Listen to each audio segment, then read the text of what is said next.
Апрель айында 5 шаардык 25 айылдык кеңештин депутаттарын шайлоо өтөт. Добуш берүүнүн ачык айкындыгын камсыздоо үчүн Борбордук шайлоо комиссиясы жергиликтүү кеңештер менен бирге даярдыктарды көрө баштады. Учурда аймактык шайлоо комиссиялары жергиликтүү кеңештин депутаттарын шайлоо боюнча мыйзамдын талаптарына ылайык текшерүүлөрдү жүргүзүп жатат. Кенен Айпери Самат кызынын сюжетинде.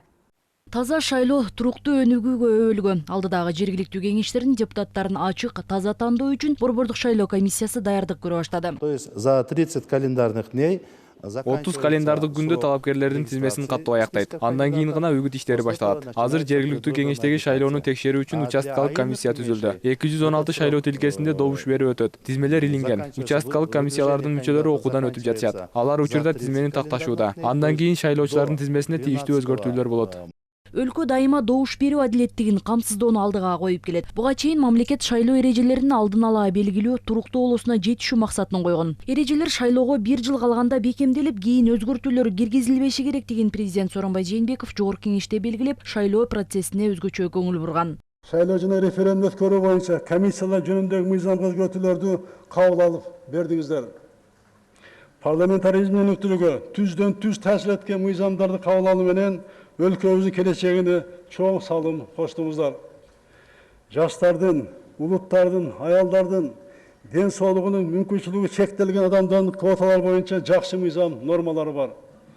Ошондой эле айылдык кеңештин депутаттарын шайлоодо аялдар үчүн 30% мандаттарын резерви жөнүндө жобону камтыган мыйзам 2019 жылы кабыл алынды. Жогорку кеңештин депутаттарынын кароосунда шайлоо адилеттигин камсыз кылууга багытталган дагы 2 мыйзам турат. Муну эске салган президент аларды кечиктирбей кабыл алуу керектигин белгилеген. Анткени ал мыйзамдардагы келерки шайлоо өнүктүгүнүн ачыктыгын, сапатын жакшыртууга салым кошот. Парламенттин кароосуна киргизилген мыйзамдардын биринчиси бузууларды алдын алуу, мыйзамдарды бузгандыгы үчүн жоопкерчилик механизмдерин киргизүү жана административдик ресурсту пайдаланууга бөгөт коюу тууралуу. Впереди у нас парламентские выборы. Алдыда парламенттик шайлоо, бардыгы таза, ачык өтүшүн каалайт. Ошондуктан шайлоо мыйзамдарындагы бузуулар, жоруктар жөнүндөгү, ошондой эле административдик процесстик кодекстерге өзгөртүү киргизилип жатат. Мунун максаты ар бир адамдын өз жасаганына жараша жазалоо. Шайлоо комиссиясы өздөрүнүн аткарган кызматына, ошол эле учурда добуш саткандардын, сатып алгандардын жоопкерчилиги каралган. Алсак, бузуулар кодексине 2 берене киргизилүүдө. Ага ылайык, эгер шайлоо комиссиясынын ыйгарым укуктарынын чектеринде кабыл алынган чечимдер жана талаптар аткарылбаса, 5500 сом айып каралууда. Андан сырткары шайлоочунун анык эмес маалыматтарын билип туруп берген тарап 3000 сом айыпка жыгылат. Ошондой эле жоруктар кодексине административдик ресурстарды кыянатып пайдалануу беренеси өзгөртүлүүдө. Мисалы, ошон административдик ресурсту колдонсо, биз бул жерге мына экинчи категориядагы айып пул киргизип атабыз. Анан ошол эле жосун мамлекеттик жана муниципалдык органдардын жетекчилери ушул административдик ресурсту пайдаланса, ээлеген кызмат ордунан четтетүү каралып атат.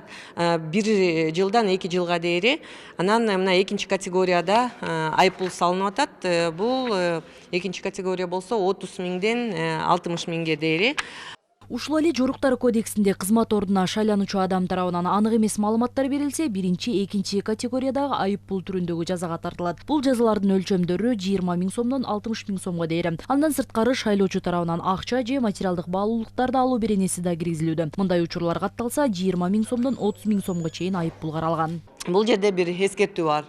Биздин ошо шайлоочуларыбыз, ошол эле жалпы жарандарыбыз биздин ушундай бир бизге мисалы сунуш түшүп атат, ушундай бир акча берилип атат деп, ушу маалыматты өзлөрү эле барып бизге билдирип койсо, мамлекетибизге, анда бул айып пул алынып салат да. Бул кодекстерге киргизилип жаткан өзгөртүүлөрдүн негизги максаты таза, ачык добуш берүүнү камсыздоо. Бузуулар, жоруктар жөнүндөгү, ошондой эле административдик процесстик кодекстерге өзгөртүүлөрдү киргизүү боюнча мыйзамдын концепциясы буга чейин конституциялык мыйзамдар, парламенттик түзүлүш, сот укук маселелери жана жогорку кеңештин регламенти боюнча комитетте жактырылган. Эми парламенттин пленардык жыйынында каралат. Эл өкүлдөрү пайыздык босого боюнча дагы мыйзам долбоорун талкуулашууда. Аталган маселе тууралуу президент жогорку кеңеште өз пикирин билдирген.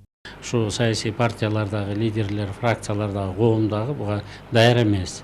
Балким ушу 7% бир жолу өттүк элек сыноодон ушу 7%га келсекпи деген ой пикирин айткан экен. Муну толугу менен кошулам.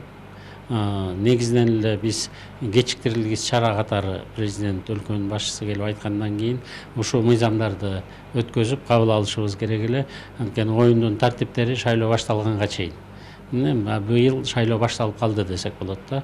Ошондуктан жакынкы арада биз ушул мыйзамдарды кабыл алышыбыз керек. Жогорку кеңештин кароосунда турган мыйзамдар өлкө экономикасы үчүн жана мамлекеттин элдин турмушуна зарыл болгон мыйзам долбоорлорун кечиктирбей кабыл алуу зарылдыгы бар. Анткени кийинки парламент келип ишин баштаганча өлкөдөгү реформаларга зарыл мыйзамдар күчүнө кириши керек.